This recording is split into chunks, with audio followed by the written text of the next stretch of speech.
It's beginning to feel a lot like the playoffs. Giannis Antetokounmpo and the Milwaukee Bucks riding a 16-game winning streak. They're at home on Saturday against Joel Embiid and the Philadelphia 76ers.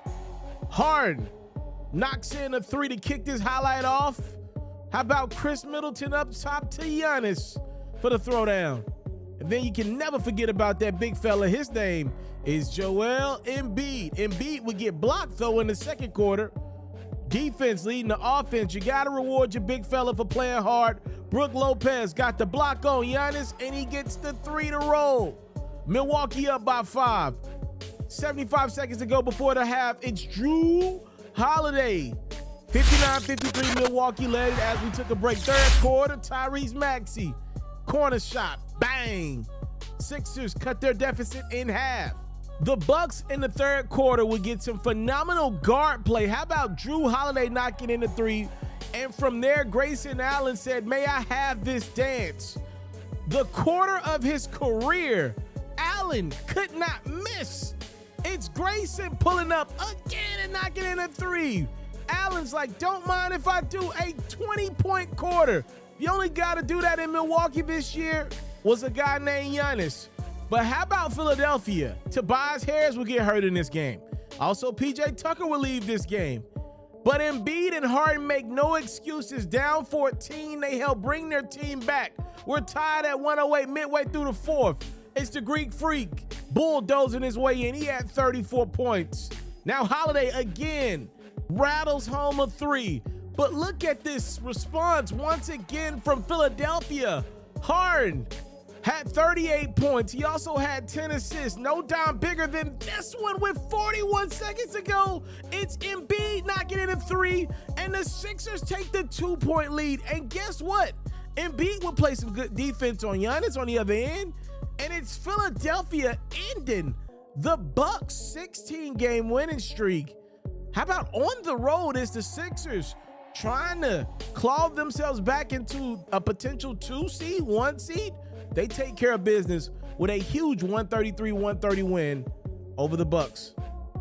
Steven Adams still not playing for the Memphis Grizzlies, but he does have a really cool shirt.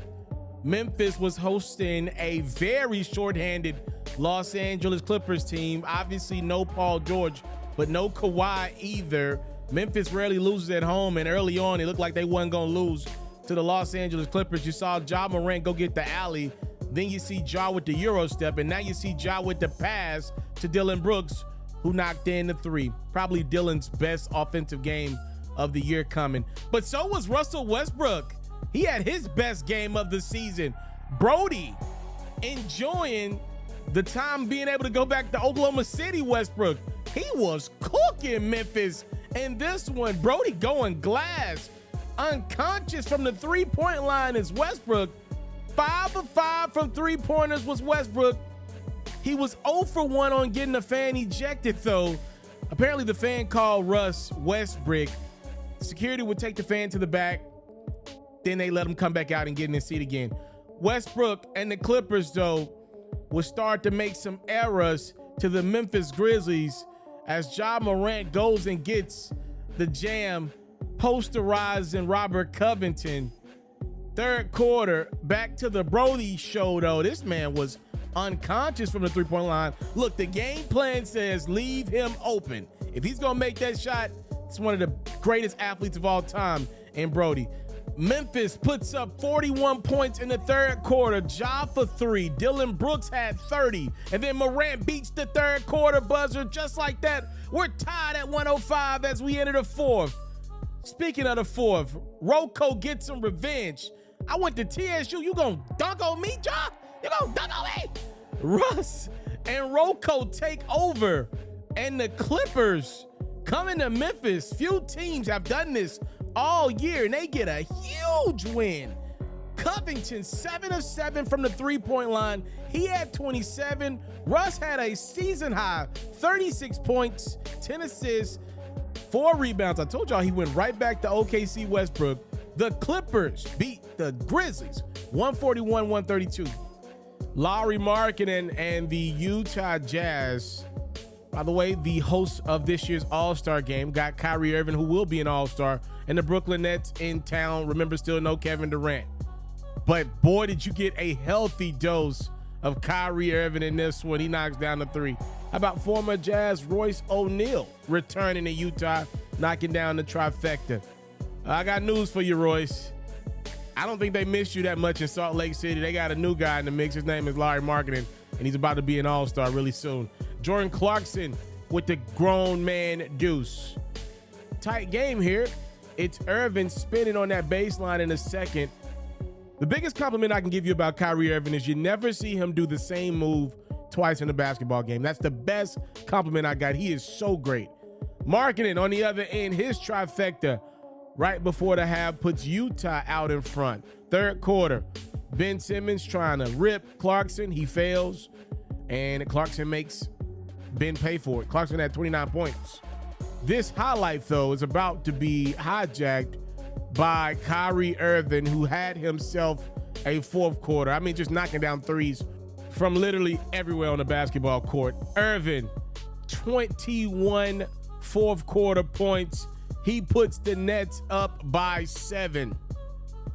It's a 6-point game, 5:22 to go. How about Clarkson trying to withstand the greatness of Irving? And then Marketing lines it up and knocks it down.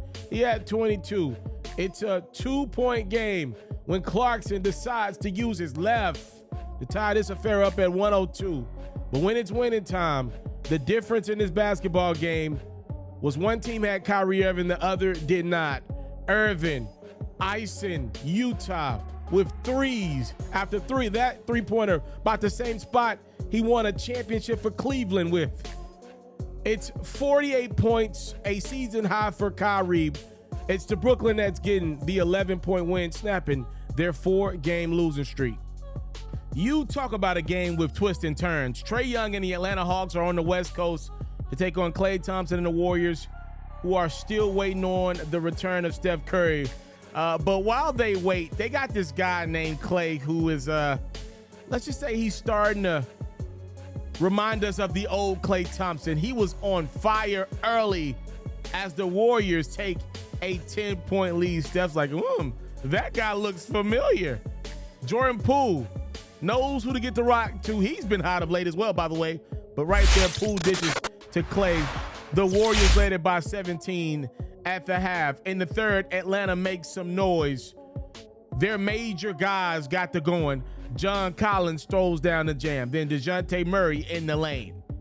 Trae Young's like, okay, if my guys are going to step up, then I got to do me. Young knocks down the three. We're tied up, fourth quarter. DeJounte finds Bogdanovich for three.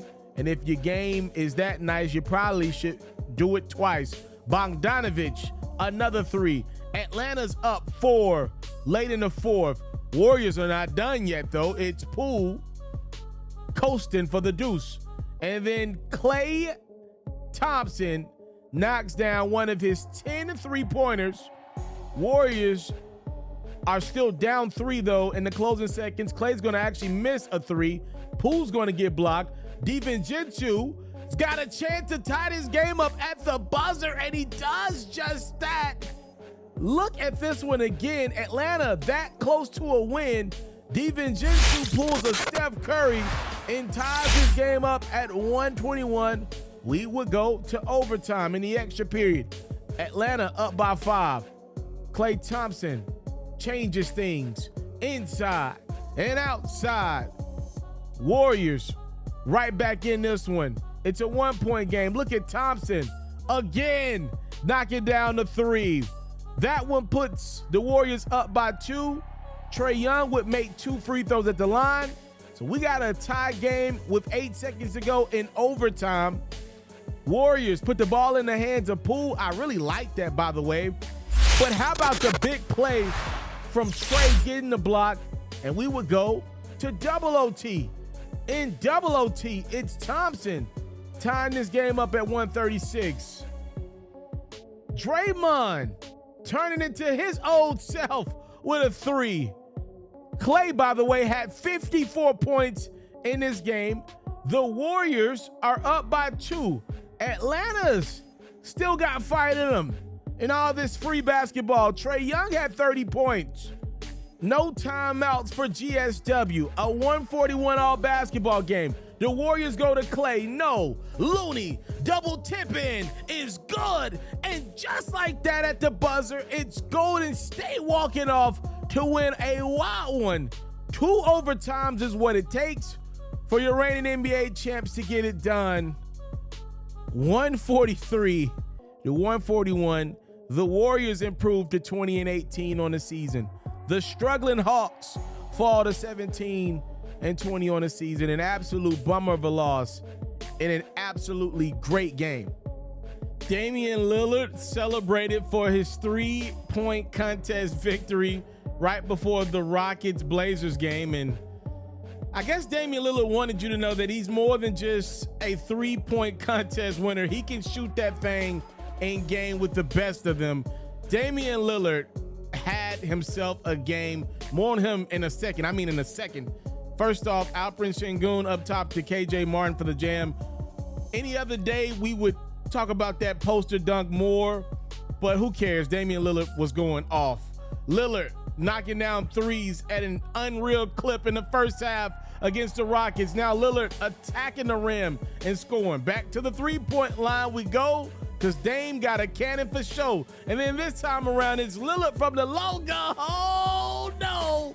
Damian Lillard caps off a 41-point first half at the rim. The irony in that, Blazers led it by 15 at the half. The only question now is, would the Blazers run away from this game and probably stop Damian Lillard from going for like 70 or 80?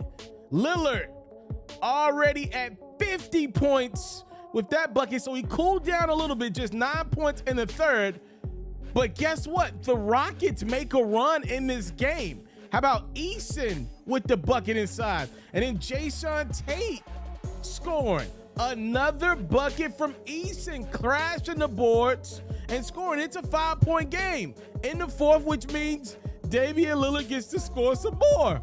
A 21-point fourth quarter incoming from Damian Lillard. Lillard, this is the one that's going to get him drug tested, dunking it down over Jabari Smith. And then Lillard. All right, we're at 64, a career high for Damian Lillard. He's not done. More Lillard. And Dame with the capper, a floater in the lane, gives him 71 points. That ties him with Donovan Mitchell for 6th most points in NBA history. Mitchell obviously scored 71 earlier this year.